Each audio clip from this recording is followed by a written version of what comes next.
నమస్తేస్తు మహామాయే శ్రీపీఠే సురపూజితే శంఖచక్రగదాహస్తే మహాలక్ష్మీ నమోస్తుతే.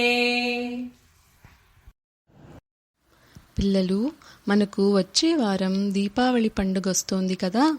దీపావళిలో ఒకరోజు మనము మహాలక్ష్మిని పూజిస్తాము. ఇవాళ మనము లక్ష్మీదేవిని సంబంధించిన శ్లోకం నేర్చుకుందామా? ఇక్కడ మహాలక్ష్మి ఎవరు అంటే, మహాలక్ష్మి సంపద మరియు సమృద్ధి గల తల్లి. తర్వాత మహాలక్ష్మి త్రిమూర్తులలో ఒకరైన విష్ణువు యొక్క భార్య. మరి ఈ శ్లోకం ఏం చెప్తుంది అంటే, ఓ మహామాయ స్వరూపిణి, నీకు నమస్కారము.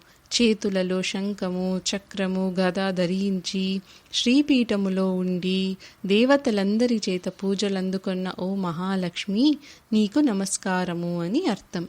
ఇప్పుడు అర్థమైందా పిల్లలు? మరి దీపావళి రోజు తప్పక చెప్పుకుంటారు కదా. మళ్ళీ ఇంకో శ్లోకంతో కలుసుకుందామా? నమస్తే.